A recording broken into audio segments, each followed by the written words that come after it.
ഗോതമ്പ് പൊടി കൊണ്ടിട്ട് ഞാൻ ഇൻസ്റ്റഗ്രാമിൽ കണ്ടിട്ട് തയ്യാറാക്കിയ ഒരു ഡിഷാണ്. പക്ഷേ ആദ്യം അത് ഫുൾ ഫ്ലോപ്പായിപ്പോയി. പിന്നെ നമ്മൾ അതിൽ കുറച്ചൊക്കെ ഒന്ന് മാറ്റം വരുത്തി നമ്മുടെ രീതിയിലൊന്ന് ട്രൈ ചെയ്തപ്പോഴാണ് അത് ശരിയായി കിട്ടിയത്. അപ്പം നമുക്ക് നോക്കിയാലോ അതൊന്ന്. അപ്പോൾ അതിന് വേണ്ടി ആദ്യം നമ്മൾ ഒരു പഴുത്ത തക്കാളി, 3 തക്കാളി, അതുപോലെ തന്നെ അത്യാവശ്യം നല്ല പീസ് ഇഞ്ചി, അതുപോലെ തന്നെ പച്ചമുളക് ഇത്ര എടുത്തിട്ടുണ്ട്. ഇത് നന്നായിട്ട് നമ്മളൊന്ന് പേസ്റ്റാക്കിയിട്ട് എടുക്കണം. നന്നായിട്ട് പേസ്റ്റാക്കി എടുത്തിട്ട് വേണം നമ്മൾ അടുത്ത് ഗോതമ്പ് പൊടിയാണ് നമ്മൾ എടുക്കുന്നത്.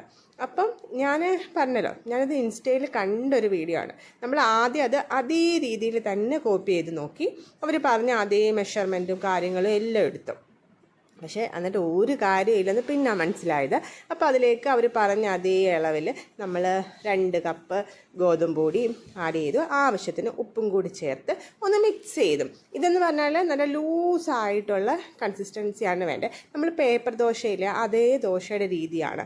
അപ്പോൾ നല്ല ലൂസായിട്ട് തന്നെ വേണം. അപ്പോൾ നമ്മൾ നന്നായിട്ടൊന്ന് മിക്സ് ചെയ്ത് കൊടുത്ത് നല്ല ലൂസിൽ എടുക്കുക. നമ്മൾ ആദ്യം കുറച്ച് വെള്ളം ഒഴിച്ച് അത് കട്ട കെട്ടാതെ നന്നായിട്ടൊന്ന് മിക്സ് ചെയ്ത് തന്നെ എടുക്കുക.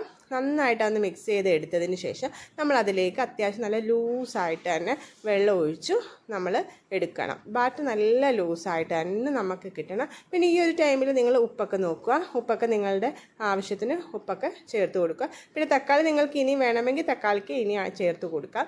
അതിന് ശേഷം ആ ചെറിയ പുളിയൊക്കെ കിട്ടും തക്കാളിക്കയുടെ, അതിന് വേണ്ടിയാണ്. അതിന് ശേഷം നമ്മൾ കുറച്ച് കായപ്പൊടിയും അതുപോലെ തന്നെ കളറിന് വേണ്ടി കുറച്ച് മുളക് പൊടിയും കൂടി ചേർത്ത്, അത് ഓപ്ഷണലാണ്, ചേർത്തിട്ട് നമ്മൾ നന്നായിട്ടൊന്ന് മിക്സ് ചെയ്ത് കൊടുക്കുക. അതിനുശേഷം നമുക്ക് സൈഡുള്ള ഒരു പാനാണ് നമുക്ക് വേണ്ടത്. അപ്പം ഞാൻ ആദ്യം ഈ ഒരു പാൻ എടുത്തു. ഈ ഒരു പാൻ എടുത്തിട്ട് നമ്മൾ നന്നായിട്ട് ചൂടാക്കുക. ചൂടായതിന് ശേഷം ഇതിലേക്ക് ഒഴിച്ചു കൊടുക്കുക. ഒഴിച്ചു കൊടുത്തപ്പം വിചാരിച്ചു അടിപൊളി ആയല്ലോ, കിട്ടിയല്ലോ എന്നൊക്കെ. പക്ഷേ ഒന്ന് ഇതാക്കിയപ്പോൾ ഈ ഒരു രീതിയിലാക്കി. പിന്നെ ഞാൻ കുറച്ച് നേരം കൂടെ ഒന്ന് വെയിറ്റ് ചെയ്ത് നോക്കി. എന്നിട്ട് ശരിയായില്ല. ഞാൻ കുറച്ച് കഴിഞ്ഞിട്ട് അത് പിന്നെ ഒന്നുകൂടി ഒന്ന് സെറ്റാക്കിയിട്ട് ഒന്നുകൂടി ഒഴിച്ച് നോക്കി. അപ്പോഴും ശരിയായില്ല.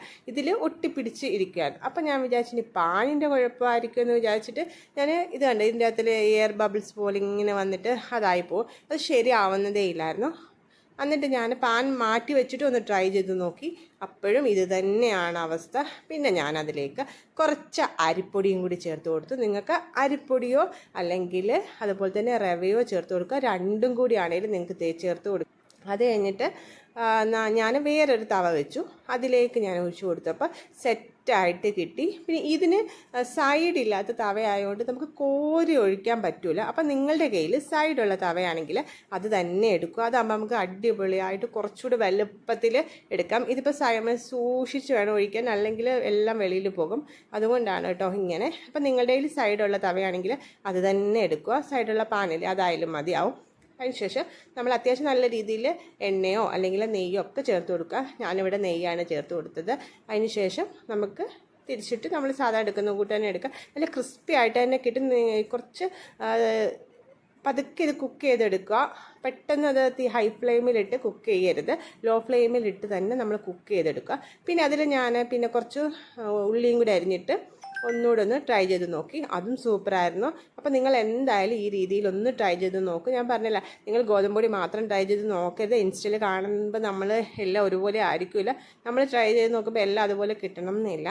അപ്പം നിങ്ങൾ അതിൽ ഗോതമ്പ് പൊടിക്ക് കൂടെ കുറച്ച് അരിപ്പൊടിയും കുറച്ച് രവയും കൂടി ചേർത്ത് കൊടുത്തു. അല്ലെങ്കിൽ അരിപ്പൊടി മാത്രം ചേർത്ത് കൊടുത്താലും മതിയാകും. അപ്പം നല്ല ടേസ്റ്റി ആയിട്ടുള്ളൊരു ദോശയാണ്. നല്ല മൊരിഞ്ഞ ദോശ തന്നെയാണ്. നിങ്ങളെല്ലാവരും ഒരു വട്ടമെങ്കിലും ഈ ഒരു രീതിയിൽ ട്രൈ ചെയ്ത് നോക്കുക.